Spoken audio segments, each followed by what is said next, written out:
Good evening. This is Myesha Marie coming to do our reading the Bible together. I hope you all are doing well. We are going to be reading 1 Kings chapter 15 today from the New Living Translation. And as always, we're going to go ahead and get started. Abijam began to rule over Judah in the 18th year of Jeroboam's reign in Israel. He reigned in Jerusalem 3 years. His mother was Maacah, the granddaughter of Absalom. He committed the same sins as his father before him, and he was not faithful to the Lord his God, as his ancestors David had been. But for David's sake, the Lord his God allowed his descendants to continue ruling, shining like a lamp, and he gave Abijam, a son, to rule after him in Jerusalem. For David had done what was pleasing in the Lord's sight and had obeyed the Lord's commands throughout his life, except in the affair concerning Uriah the Hittite. There was war between Abijam and Jeroboam throughout Abijam's reign. The rest of the events in Abijam's reign and everything he did are recorded in the book of the history of the kings of Judah. There was constant war between Abijam and Jeroboam. When Abijam died, he was buried in the city of David. Then his son Asa became the next king. Asa began to rule over Judah in the 20th year of Jeroboam's reign in Israel. He reigned in Jerusalem 41 years. His grandmother was Maacah, the granddaughter of Absalom. Asa did what was pleasing in the Lord's sight, as his ancestor David had done. He banished the male and female shrine prostitutes from the land and got rid of all the idols his ancestors had made. He even deposed his grandmother Maacah from her position as queen mother because she had made an obscene Asherah pole. He cut down her obscene pole and burned it in the Kidron Valley. Although the pagan shrines were not removed, Asa's heart remained completely faithful to the Lord throughout his life.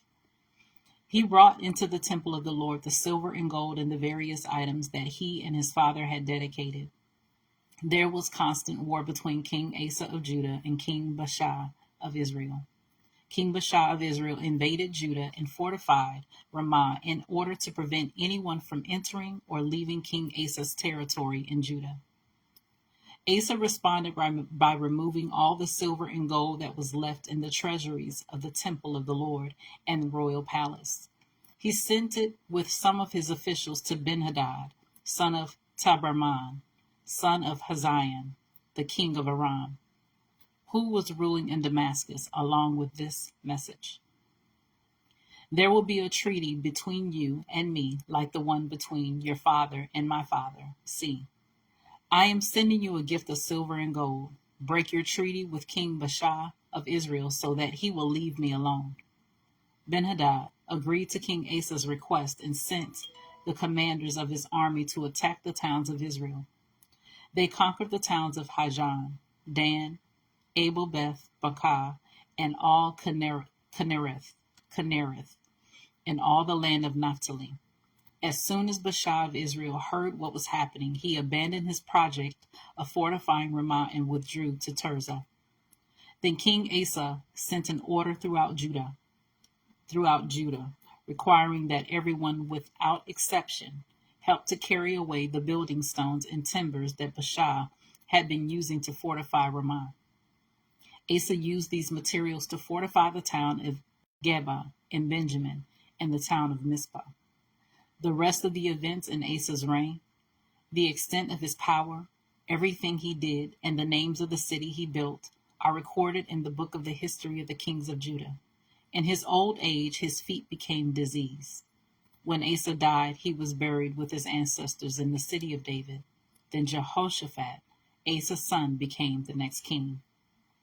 Nadab, son of Jeroboam, began to rule over Israel in the 2nd year of King Asa's reign in Judah. He reigned in Israel 2 years, but he did what was evil in the Lord's sight and followed the example of his father, continuing the sins that Jeroboam had led Israel to commit. Then Baasha, son of Ahijah, from the tribe of Issachar, plotted against Nadab and assassinated him while he and the Israelite army were laying siege to the Philistine town of Gibbethon. Baasha killed Nadab in the 3rd year of King Asa's reign in Judah, and he became the next king of Israel. He immediately slaughtered all the descendants of King Jeroboam, so that not one of the royal family was left, just as the Lord had promised concerning Jeroboam in the prophet Ahijah from Shiloh. This was done because Jeroboam had provoked the anger of the Lord, the God of Israel, by the sins he had committed and the sins he had led Israel to commit. The rest of the events of Nadab's reign and everything he did are recorded in the book of the history of the kings of Israel. There was constant war between King Asa of Judah and King Baasha of Israel. Baasha, son of Ahijah, began to rule over all Israel in the 3rd year of King Asa's reign in Judah. Baasha reigned in Tirzah 24 years, but he did what was evil in the Lord's sight and followed the example of Jeroboam, continuing the sins that Jeroboam had led Israel to commit. So that was 1 Kings chapter 15 from the New Living Translation. As always, continue to search the scriptures daily to see what is true. Allow Holy Spirit to illuminate the word into your heart, your mind, and soul, bringing knowledge, understanding, and wisdom, and most of all, revelation of who God is, his true nature, his character, and how much he truly, truly loves you.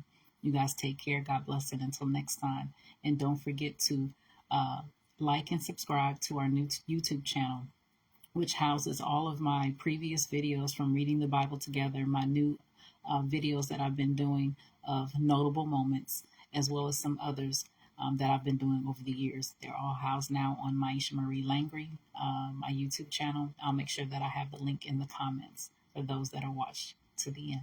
You guys take care. God bless.